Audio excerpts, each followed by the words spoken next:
قاعد كده بشرب المانجا المصري بتاعي وقلت ايه اعمل الفيديو ده. انا عارف ان ربنا الفيديو ده هيعمل مشاكل وكومنتات، ولو مش عاجبك ارجع ومش عارف ايه وبتاع، بس برضه هعمل الفيديو ده.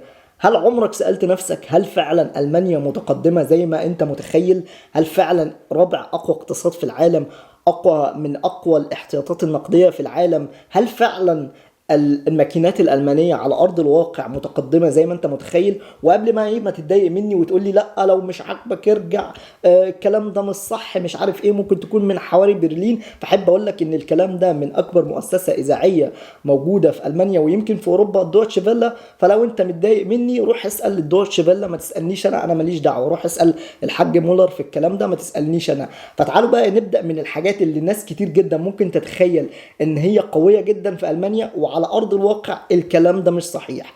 اول نقطة هنتكلم عليها النهاردة وهي النت في المانيا. النت في المانيا بيتصدر قائمة 35 على العالم، رقم 19 على اوروبا، وواحد من اسوأ الخدمات اللي انت ممكن تاخدها في المانيا. والنت في المانيا مش سريع زي ما انت متخيل خالص. ولو لا قدر الله حصل لك مشكله في شركه مشهوره جدا ما ينفعش اقول اسمها، فانت ممكن تقعد بالايام وممكن اسابيع عما يبعتوا لك حد يصلح لك النت. والنت على ارض الواقع مش قوي خالص زي ما انت متخيل. وده بيودينا للنقطه التانية اللي بعد كده وهي شبكه المحمول. شبكه المحمول من اسوأ الخدمات اللي انت ممكن برضو تاخدها في المانيا. انت ممكن تبقى قاعد في البيت عادي خالص جدا، تلاقي صاحبك بيكلمك على الواتساب او الماسنجر يقول لك يا عم بتصل بيك رقمك مقفول، انت قافل الموبايل ليه؟ وانت على ارض الواقع ولا قافل الموبايل ولا حاجه. في ناس اصحابي من الناس القريبين جدا ليا ساكنين في وسط قلب برلين، وانت مستحيل توصل لهم بالموبايل، انت لازم تكلمهم ماسنجر. وده مكان حيوي ومكان يعني المفروض يبقى شبكة النت فيه من احسن الحاجات، وشبكة المحمول كذلك، لكن عندهم النت سيء جدا، شبكة المحمول سيئة جدا. فعلى ارض الواقع برضو شبكة المحمول سيئة جدا في المانيا. تالت نقطة ونقطة مهمة جدا ولازم برضو ايه تبقى عارفها من قبل ما تفكر اصلا تيجي المانيا، ولو سالت اي حد عاش في المانيا او عدى عليها يومين هيقول لك الموضوع ده صح جدا، وهي البيروقراطيه الالمانيه. انت بالنسبه لاي مصلحه حكوميه او بالنسبه لاي مكان في المانيا انت عباره عن ورقه. عشان تطلع ورقه انت بتقدم ورق، عشان تاخد تخلص خدمه فانت لازم الورق كله تخلصه. يا راجل ده انت عندك، عشان عارف انت توربينات الهواء اللي هي بتطلع بتولد طاقة من عن طريق الرياح، الواحدة بس بتاخد سنتين موافقات وورق عشان تخلص. مطار برلين واحد من أكبر المطارات اللي لسه مفتتحينها من كام سنة خد 24 سنة عشان يخلص. ده في حاجات في المطار جوه شاشات العرض اتغيرت عشان لحد دلوقتي كان المطار ما تمش افتتاحه، والشاشات دي عمرها الافتراضي خلص، ولحد وقت ما الشاشات دي اتغيرت ما كانش المطار افتتحوه لسه. فانت عندك ممكن تقعد عشان تعمل ورقة واحدة تاخد على الاقل سنة او سنتين عشان تطلعها. يا راجل ده حتى شهادة الوفاة، الراجل الواحد لما بعد عمر طويل للسامعين يا رب، لما ربنا يفتكره ويموت، شهادة الوفاة بتاعه ممكن تقعد شهرين عشان تطلع. الجنسية الألمانية دلوقتي عشان تقدم عليها ممكن تقعد من سنة ونص لسنتين عشان تاخد الجنسية. بيقول لك في مكتب التجنيس في 100,000 واحد مستني الباسبور، مخلص كل الورق، قدم كل حاجة هم محتاجينها، ولحد دلوقتي ما خدش الباسبور، ويمكن قاعد من غير جنسية لو هو عنده تنازل على الجنسية، ومفيش اي حاجة ومعهوش اي حاجة وما خدش الجنسية لحد دلوقتي عشان مستني في الطابور، والبيروقراطية بتاعت الورق لسه ما خلصتش. انت عندك كمان واحدة من الحاجات اللي انت هتبقى بالنسبة لك كوميديا جدا، ان انت ممكن الفينانس امت اللي هي مصلحه الضرايب ممكن تسالك في ورقه انت مقدم، انت ممكن محتاجينها منك من كام سنه ورا. فانت بالنسبه لالمانيا معاك شنطه كامله كده زي الشنطه اللي انا راكنها على جنب دي، فيها كل الورق من ساعه ما انت جيت، كل الجوابات، كل حاجه انت متخيلها موجوده لازم تبقى معاك. المانيا لحد دلوقتي عندك 43% من الشركات في المانيا بتتعامل بخدمه الفاكس. الفاكس بتاع القديم زمان جدا اللي انت كنت تحط ورقه في الفاكس كده، والناحيه التانية يستقبل الورقه تطلع له شكلها نفس الصوره اللي انت عامل لها سكان.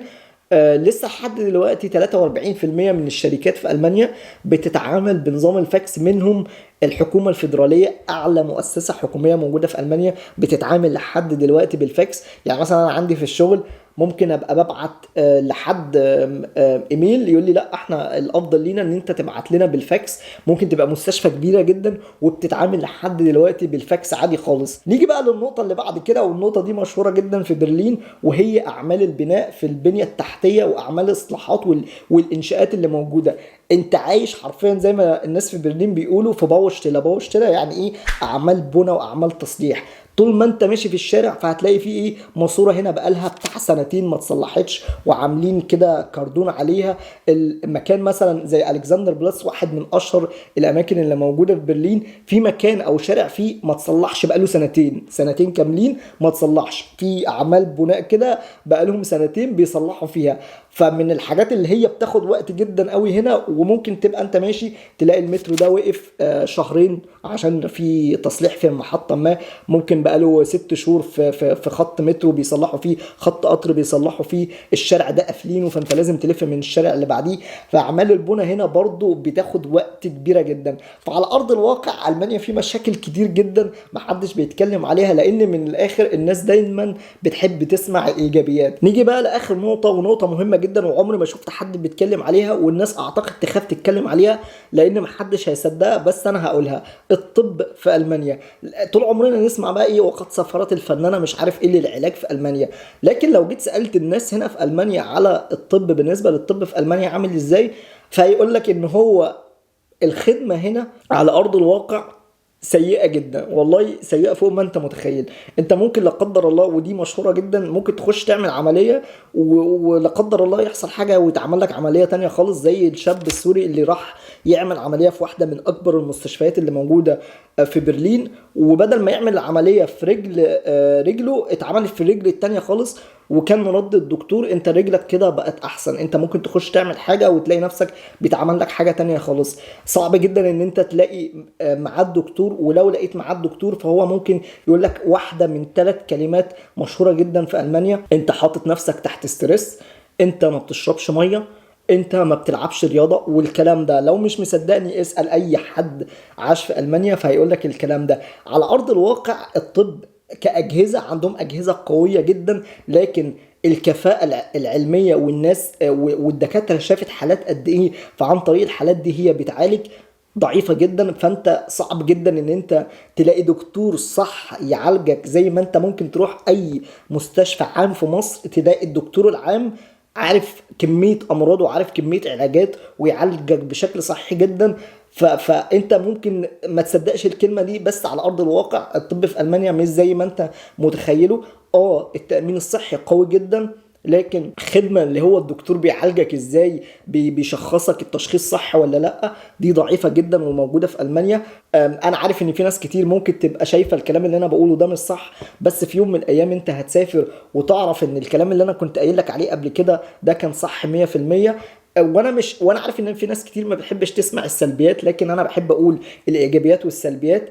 الفيديو ده مش معناه ان انت ما تسافرش المانيا. لو عايز تسافر المانيا هتكتشف ان انا في وقت من الاوقات من 2016 انا كنت بساعد الناس ان هي تسافر، فانا ما عنديش مشكله ان انت تسافر، ولا شايف ان المانيا فيها المشاكل الواو. انا لو رجع بيا الزمن تاني هسافر المانيا، لكن احب اقول لك المعلومه الصح عشان تبقى عارفها، عشان في يوم من الايام انا هتحاسب على الكلام اللي انا بقوله. وانا عارف ان في ناس كتير ما بتحبش تقول السلبيات عشان الناس ما بتحبش تسمع السلبيات، بس انا بقول لك الايجابيات والسلبيات، وفي يوم من الايام هتعرف ان كلامي صح. ده كان فيديو النهارده. قول لي برضو في الكومنتات ايه الحاجات اللي انت كنت ما تعرفش ان هي ممكن تبقى موجوده على ارض الواقع كده.